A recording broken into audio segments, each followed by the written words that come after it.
One of the best things we women can do for our man is give him peace, add to his peace, and at the very least, not take away from it.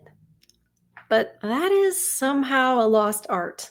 And some of you guys, almost all of you guys, are going, yeah, right. Did that ever happen? Did they ever add to our peace? And you almost can't imagine it. What is it with us and our drama? Why do we always have to make drama out of nothing and then kind of toss it all at you? Well, today's part 2 of listening to John Griffin talk about the drama we bring. He makes excellent videos on YouTube. He is going his own way with his very cute dogs. And I like to listen to men like this because that's the only way we can learn about you. And I think more women would, well, we would do better if we would listen to you guys. Welcome back to Far From Eden.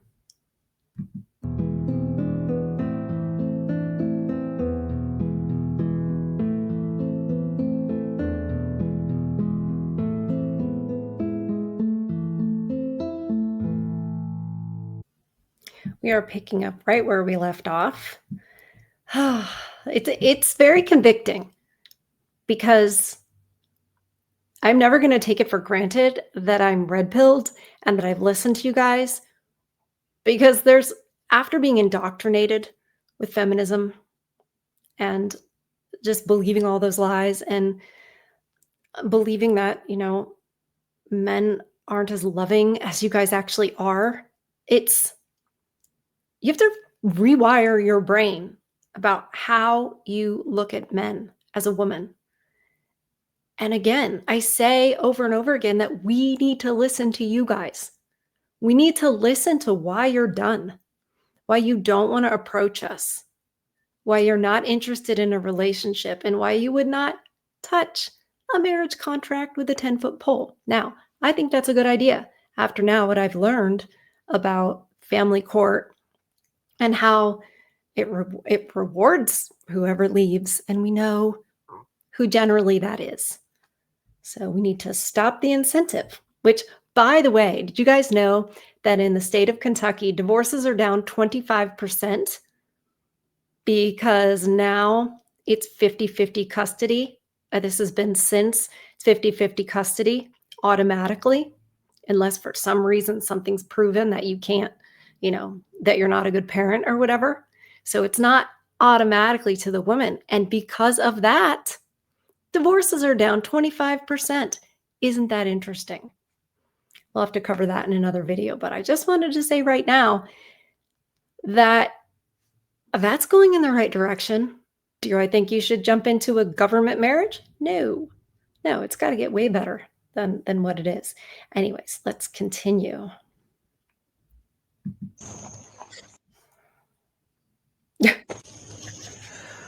This next one might be a yellow or even a red flag.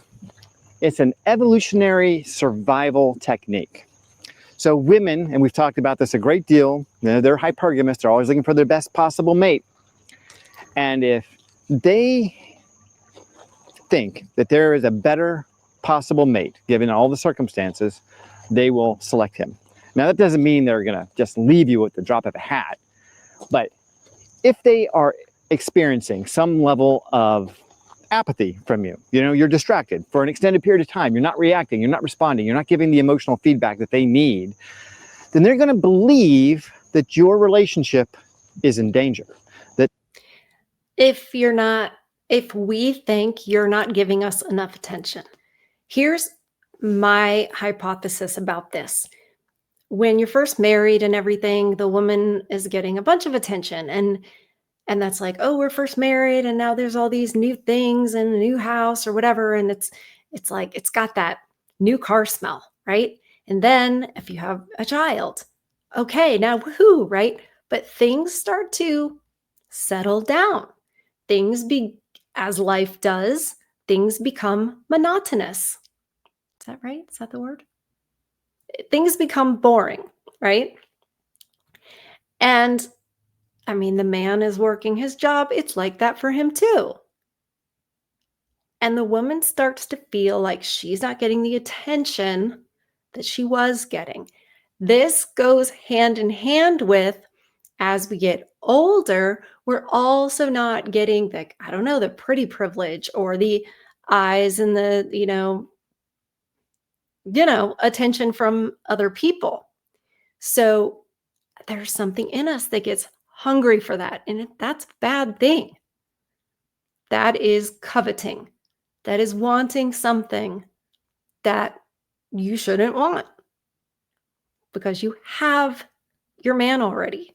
So you shouldn't have that wandering eye, and you shouldn't be hypergamous. I get it. I get it. If you want to say it's biology, if you want to say, oh, well, if they all went off to war and she still needed to survive, so she, they got conquered, so she's going to hook up with we don't live in that time. And even still, there are biological urges. And just because there are, it doesn't mean that you should give into it, right? I have a biological urge. This is for you, AA Strumming, who's always in the chat. I have a biological urge to eat all the cake, right? I'm hungry. That's a biological urge. I should just give into it. No, you shouldn't. And if you have a high hanky-panky drive, which a lot of men do, especially in their, 20s, does that mean they should just Andrew Tate it and, be a 304 man? No, because we need to practice discipline. So this idea that women are hypergamous, that could be our nature, right? Because I'm not going to say anything on YouTube that would, be nasty towards any group. That wouldn't be very nice. And we should run the world like it's a kindergarten class. Anyway,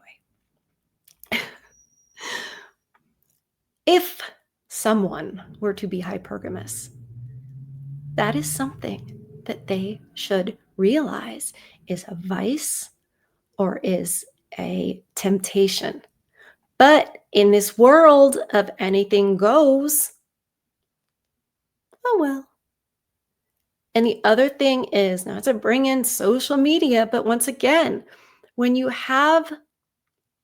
it feels like you have the option of all these men because they all adore you because you're getting likes and comments and this and that, it pulls you away from your man who's trying to do what he needs to do every day. And if he's not liking all your photos, I've heard this, that women are like, he doesn't like my pictures on da da da. It's like, he's busy. He's a guy. Let him be a guy. So we get starved for attention. And it isn't because he should give us more attention. It's because we need to not want it. We need to work on that. We need to work on, why do I want all this attention? All these women in therapy, nobody's working on that. I'm telling you, it's all validation. It's just validation on everything. Everything you feel, everything you want is right. That's what therapy is. Anyways, let's keep going. The relationship itself is on shaky ground. And there is nothing more scary to a woman than having her protector and provider possibly preparing to leave them. Now remember, women can only see the world from their perspective. So they interpret our behaviors through their filter. So they live this fearful world. Oh my God. Women can only see it through their perspective. That is horrible. You know what that's like? If you can only see it from your perspective, then how are you going to have empathy for anybody else? That might explain some things, right? How are you going to have empathy for anybody else? How are you going to understand their point of view in their argument or their whatever in a conversation? You're only going to see your way. You're always going to think you're right. If you can never see it from somebody else's point of view, you're going to completely lack empathy. And that's borderline sociopathic. Let me know in the comments, you guys, your experiences with this, because I bet you have them. And also, if you're enjoying this content and you want to get this message out so more men can understand that they are not alone dealing with all of this, Please hit the like button, subscribe to the channel if you haven't already. My dog, who usually reminds us to do this, is sleeping right now. Within this fearful, experience all the time.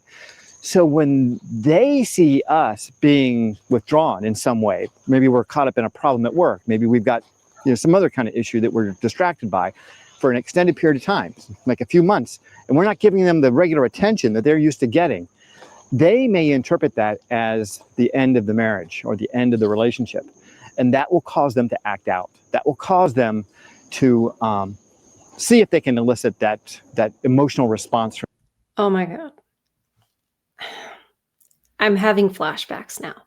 You guys know I will share personal details where applicable, and we have arrived at one now. I love my family. I love my father. I love my mother.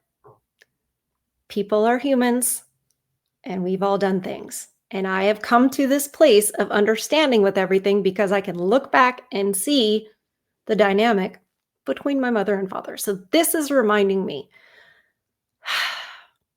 My father would withdraw. That was his go-to response in times of trouble. Where there were issues or stress, he would withdraw. When that would happen, my mom would elicit exactly like he's talking about right here. She would do things and act out till she got response from him. Exactly like he's saying. It is eerie how similar that is.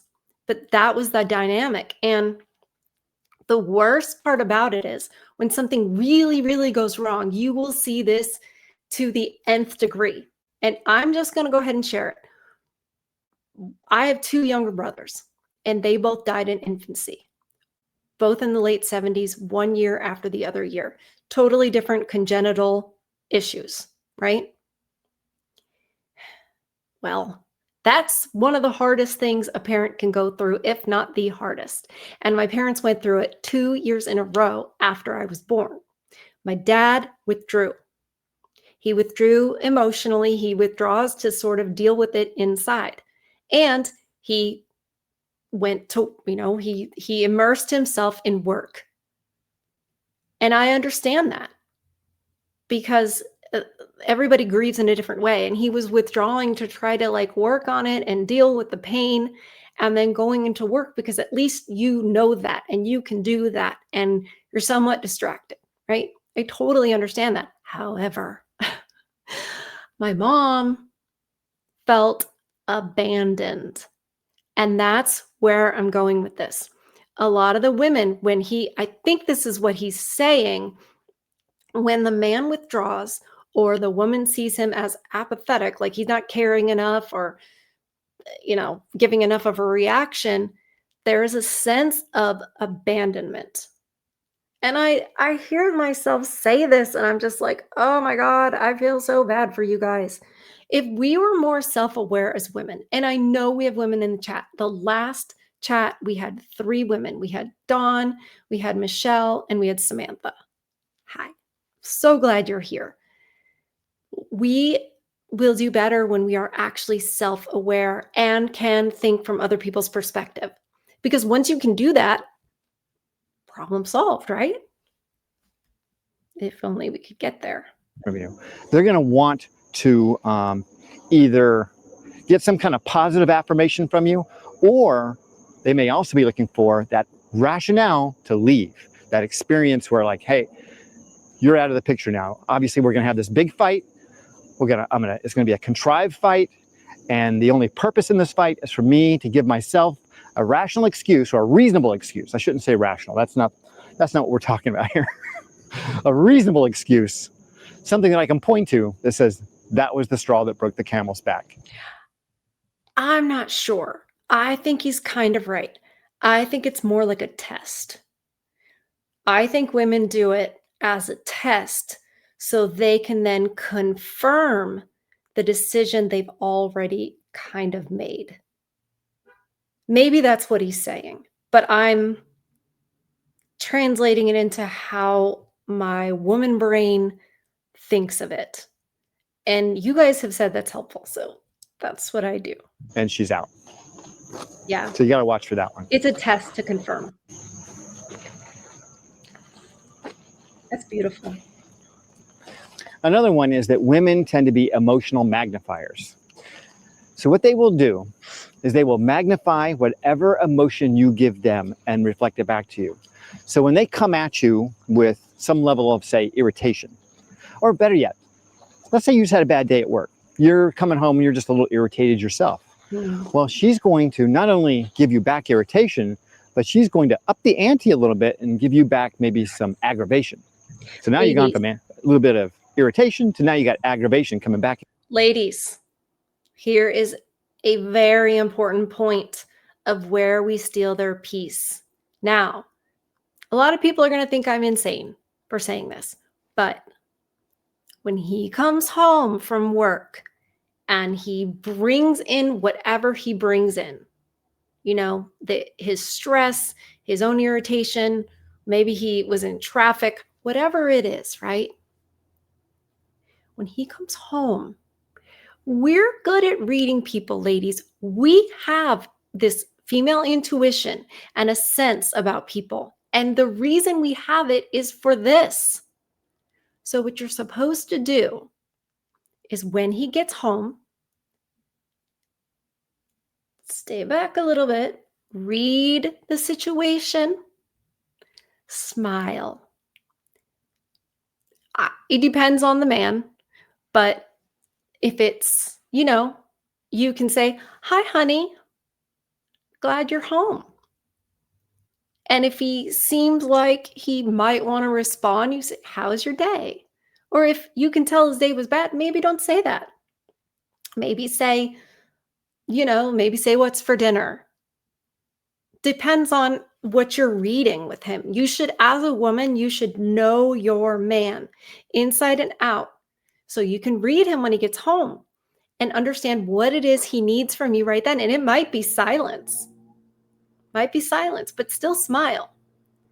And some women will be like, why do you have to do that? It's when you love somebody, it's a joy. And I think it's a celebration of us as women to say, hey, this is what we're good at. It's something we should be proud of. Like, oh, I know how to take care of my man. Be proud of that. Be proud that you can read him and know what it is that he needs in that moment and that you take good care of him like that. A lot of women will say, oh, he's like a baby then. It's like I have another child. No, it isn't. It's like you have a husband. And he takes care of you too. And you take care of your kids. We have been brainwashed to think that if you say as a wife or a woman, whatever, and you take care of your man, that's somehow oppressive to you. It's not. It's a wonderful thing. If you look around at the women who have husbands and they actually do try to take care of them, they are happy. They are fulfilled. So it's only the nasty ones, and we know who we're talking about on TikTok and stuff. They're the ones that think it's oppressive and stuff like that. So we need to continue as women to celebrate the idea of taking care of a man and adding to his peace and not throwing him a bunch of drama. It's not good for us for all that drama either. We're not doing ourselves any good. We're revving ourselves up, stressing ourselves out. It's not helpful. It's, yay, we're liberated. That's a heck of a thing to do with your liberation. Now, if you play into this trap and you give her back aggravation, you start to reflect back to her what she's giving you, well, she's going to do it again. She's going to reflect and magnify, and your aggravation is going to get up anteed to anger. And then from anger, if you keep going back and forth, you might get rage. You see what happens here? This doesn't end well. You know? So you definitely do not want to feed into her escalation, her emotional response. You do not want to add fuel to her fire. That's critical in all of these situations. Okay, so you don't want to be apathetic because then she's going to get freaked out that that she's losing her protector and provider. That's what he said. And I added that to say that she would feel abandoned, but then you're not supposed to feed into it. I say over and over again, you guys are darned if you do and darned if you don't. You don't react enough? Well, you just don't care. You react too much? Oh my God, why are you attacking me? I can't tell you what to do because there's no right answer. I can tell us to knock it off. Like I said, it's not helping us. You're just taking all that stress and dumping it on him. And honestly, isn't that what your mom is for or your sister? Yeah, because they get it more. They get that you're just like unloading. That we get that. Women get that, right? And with women, we get like what you need to hear and where you're at. Men do not speak that language. They don't. They are not wired to, deal with the little drama fits that we have. Our mothers and our sisters are. And our mothers and our sisters can tell us to knock it off, to simmer down, whatever. And it's not going to have, the reaction, the negative reaction that it would be if you guys said, calm down. It's not that big of a deal. Because we know what those words do. So if you're a man, there's not a whole lot you can do in that situation. I guess say to her, I don't know what you want me to say.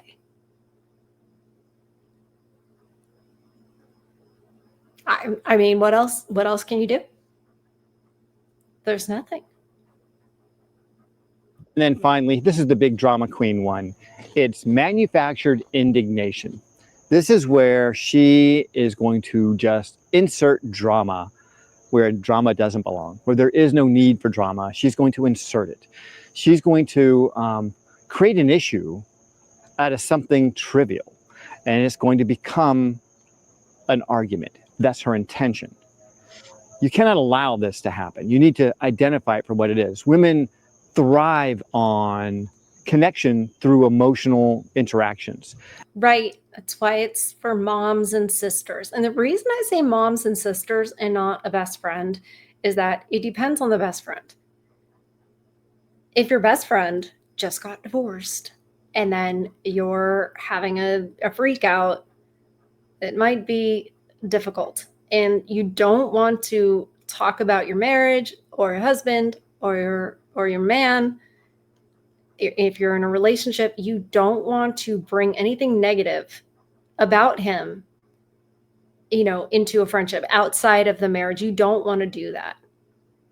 And ideally, if your mother could sense it, she needs to redirect you and explain to you that you need to see it from your husband's point of view, you need to get control of yourself, etc. Women, we need to hold each other accountable.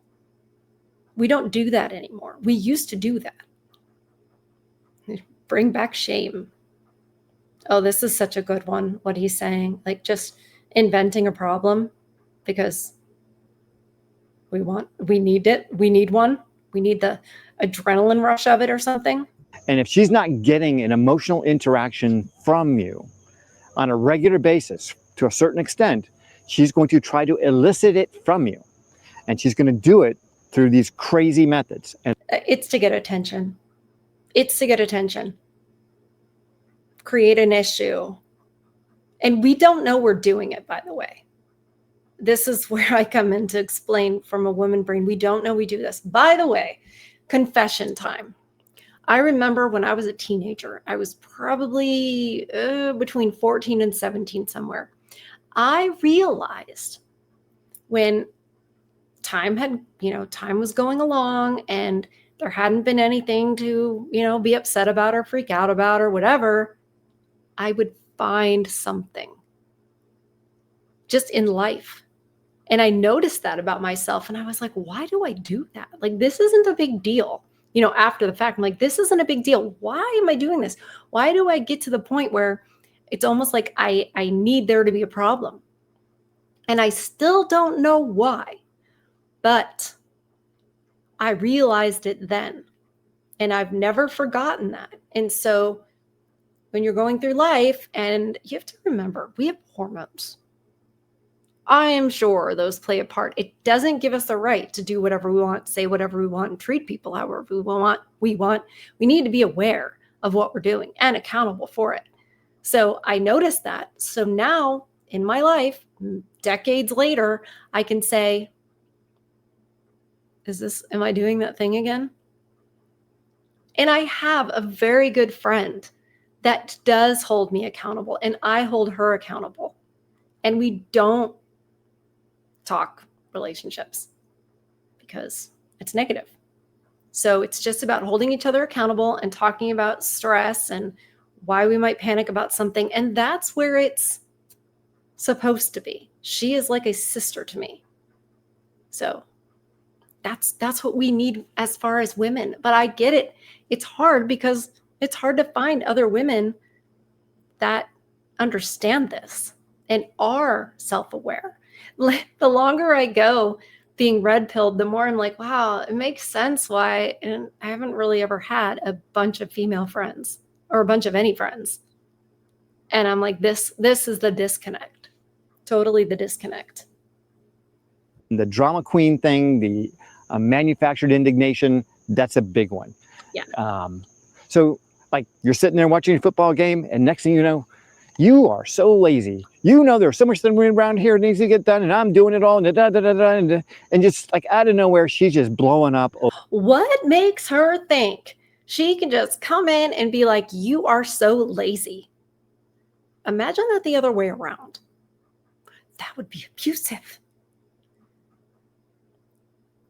I know, you guys, I know how bad it is out there, but to be entitled, so entitled that you're going to walk into where he's enjoying himself, watching his football game, and you're going to go in and call him a name and insult him.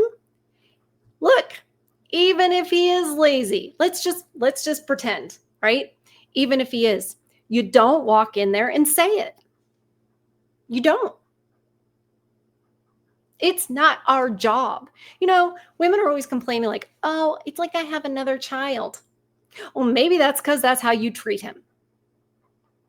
Not that you're taking care of him as your husband, but that you talk down to him, that you tell him what to do, that you insult him, which you shouldn't even say that to your child. You are so lazy. Ugh. I would tell a woman off if I heard her say that to her husband.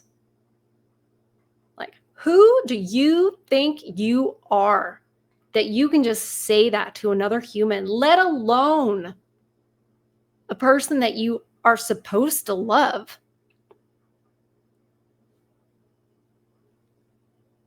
Ugh. Over stupid shit. Like, why are we even having this conversation? The game is on. But, so now you get an idea. Women thrive on emotion. They thrive on connection. Emotional connection is their language. That's what they do. That's who they are. That's what they want. That's what they want from you. That's because we're supposed to be the ones that have the babies. And we're supposed to be the ones that have the infants who have no way to communicate, really. They cry, they make some noises, but they can't tell you what they want. We have to be in tune with them to know what it is they need and want. That's why we are so emotional. It's just this world has taken something that's good, that we are gifted at, and completely perverted it. And it's running amok in all these terrible ways. It's sort of like how Charlie Kirk talked about empathy and toxic empathy, where You're doing that, oh, those poor people. And the next thing you know, we've got all these out of town visitors coming across the borders because, oh no, we have to empathize with them. Empathy is good, but when it is misdirected, it's not good. We need to be having all this emotion and all these skills and talents that women have, and we should be using them for our families. And that would be so much better rather than making all this drama and emotions. Deal with emotions by understanding your babies and your children, but we're not having babies, are we? So we're just all of our things that are good about what we do because we don't have children and families. And because we're not taught to focus on that, it's just completely running amok and messing everything up. Whenever you're out of the natural order, things go a little awry. You are not prepared for this. You are a rational, logical thinking man. You avoid conflict at all costs. Men get into conflict, men die. Men like to think, let's solve this problem. We're problem solvers. We're puzzle it out. We'll figure out a solution. And we need to appreciate men for that. That's a wonderful thing. We should be appreciating the way men's brains work. I do. I have ever since, high school. And you look at how they can do math and it's like, thank God, because I can't build the buildings. They'd all fall down. I can communicate. That's what I can do. I can communicate. I'm intuitive. Those sorts of things. I cannot do, math, build buildings and code, stuff like that. But I have this theory that we're really not meant to do those things in general. Let's have a rational, logical conversation about this until we come up with an answer. That is not what she wants. In fact, that's exactly the opposite of what she wants. When you come back at her with logic, it's like matter and antimatter. They cannot be in the same room together. There will be an explosion. You cannot do this. I think he must have been married to somebody like my mom, and he sounds a lot like my dad. Oh God. Yeah, explosions. So how do you manage an emotional woman? It's the same way you manage an emotional child. It's the same thing, like the child throwing a tantrum. You're not going to scream at the child. That just feeds into the emotion. Especially if you're at Target or something and they're falling on the floor in the toy aisle, screaming their head off. Well, you just need to find a way to solve the problem. Now, you may not give them exactly what they want, but you're going to give them a little bit of what they want. So what a woman wants in this situation is she wants to know that you love her, that there is an emotional response that you're going to give her for her behaviors. Okay, I'm sorry. Call me cold-hearted, but when a child has a tantrum, you ignore the tantrum. You do not reward it. You don't. I know he's saying you got to give them a little bit what they want. That just rewards the tantrum. I think that there has to be a way that you don't reward the tantrum, but that she can't come back and say that you were apathetic in some way. That's the problem that you need to solve. Also, if you catch any inkling that this is how she is, abandon ship. Do not go further. Do not pass go. Do not collect $200. No. Veto. If you're just getting a tiny inkling that this is how she is, also look at her parents. Look at her mother. I get it. In this dating age, you're just looking at a picture on Hinge or whatever. Don't do that. You don't know anything about her. You gotta do your research. Anyways, I know they'd be like, you're stalking. Only we're allowed to do that. But if you catch any inkling, it's abandoned ship. I know he's talking about if you're already in the thick of it. I want to hear what the rest is that he's going to say and see, because I know you do not want to reward that tantrum. because it only encourages that behavior. I've trained enough animals, horses, to know that you do not reward the behavior. Sometimes you ignore the behavior. I want to hear what he has to say. When you see this behavior coming on, you need to really quickly click into she needs emotion. And the emotion that you want to give her is one that might get you laid. And that means you reach out and you touch her. Put your hand on her hand and you look her in the eyes. Ideally, look into her left eye, because if you look into her left eye, there's more of an emotional connection. I don't know why that is. It's just the way the brain is wired. You look into her left eye and you say, honey, I really love you. I'm sorry you're feeling upset. What can I do right now to help you? And just let it go. Just let it go at that. I got to think about that for a second. Look into her left eye. Huh. That's interesting. Okay, look into her left eye and say, honey, I really love you. What do you need from me right now?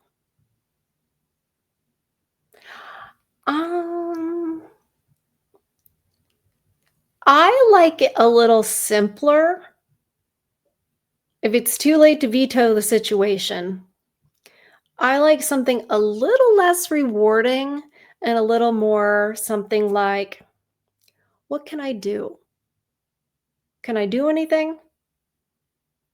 But I have to think on it a little bit because you don't want to be like, at your service, ma'am. But you do want, if it's somebody you care about, you don't want to be totally cold if they seem to be in some type of a crisis. I like the idea of touching. I like the idea of reaching out, touching, touching shoulder, what have you, saying something like, what can I do? I like that a little bit better than maybe after that you say, I really love you. I hate to see you. I hate to see you so stressed out. Yeah, something like that. Like, I hate to see you so upset. That's another good one. You got to judge the level of the tantrum. I hate to see you so upset. Is there anything I can do? Food helps. And she will start to spill out whatever she's got on her mind, because she's already been thinking about it for an hour or two at least. And so she's going to rattle off a whole bunch of bullshit. Once she's done talking, say, okay, honey, I'm sorry I hurt your feelings. I'm sorry you're feeling this way. What would you like me to do right now to help you feel better? And then maybe give her a hug. Maybe take her out to lunch. Maybe Food. Absolutely food. I'm sorry I hurt your feelings. I don't know about that. But also, don't say, I'm sorry you feel that way. Don't say that. Nobody wants to hear that ever. Even though it's applicable, don't say it. I'm sorry I hurt your feelings. I don't know that you should take accountability for that all the time because you're not responsible for her feelings. So I would be careful on that one. give her a kiss. Maybe take her upstairs and do what you do. But keep your voice calm. Keep your voice soft. Physical touch can be helpful in these situations. Giving her the attention, looking at her in the eyes, her left eye, and helping her understand that you love her, that you're still providing and protecting for her, that you're not so distracted by the football game that if some grizzly bear comes walking through the front door, that you won't do your manly thing and kill that grizzly bear or whatever she expects. Do you know what I mean?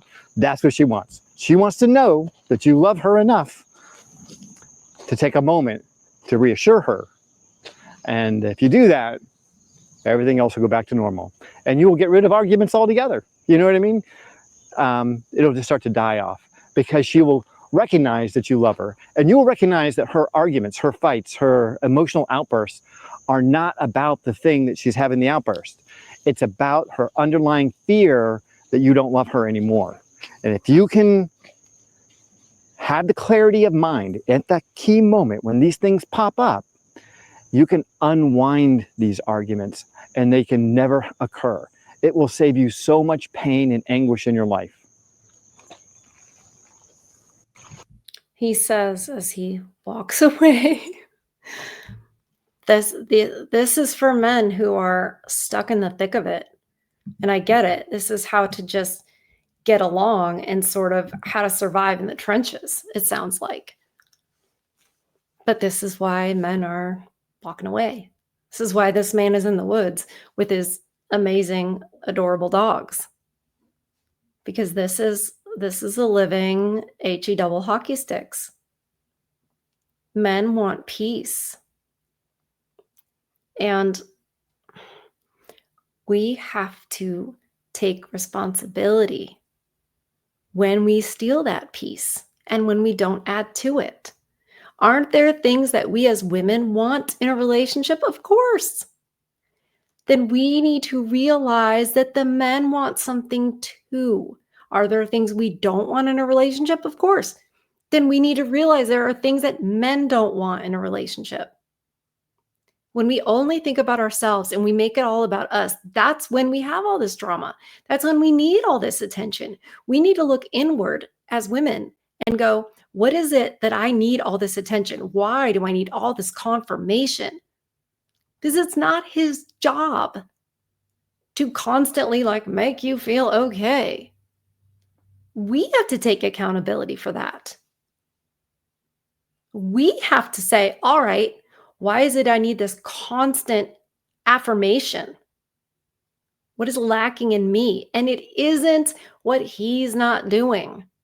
We need to stop looking at him and saying, well, if he would only do this or if he did. No, it's on us. We have to look inward and go, I seem to be a bit insecure. It's not fair for me to ask of other people, which includes my person. It's not fair for me to ask of that person to fill whatever void in me that I have. And hey, by the way, when we have a lot of boyfriend breakup, dating, situationships, blah, blah, blah, blah, blah, and then we get into a relationship with a man long term, you're going to have a pretty big void. I am not trying to make a pun right there, but your void is going to be pretty big because you've been through all of that breakup, heartbreak, breakup, and it leaves a void and an insecurity in you because that Velcro has just kept, right? And so now you're in a relationship, and of course, your brain is going to be like, oh my God, it's going to be over. It's going to be over. It's going to be over. That's not his responsibility. So we need to quit making all this drama and to realize like that's making him miserable. Do you want to make people miserable? Is that the effect you want to have on your man? No. Stop blaming him for being miserable. Stop blaming him the way he deals with your big drama. Blame yourself for having all the drama. It's such a simple thing. Ladies, if you're watching, leave a comment. I want to know that you're in here and you hear this because I know there are some women out there that do. I do know there are still some good women out there. It's just really hard to know which ones because you guys know we're really good actresses and we are always running a PR campaign for ourselves. So, on that note, thanks for hanging out, you guys. Oh, protect your peace out there. Feed your souls. I love you guys, and I'll see you on the next one.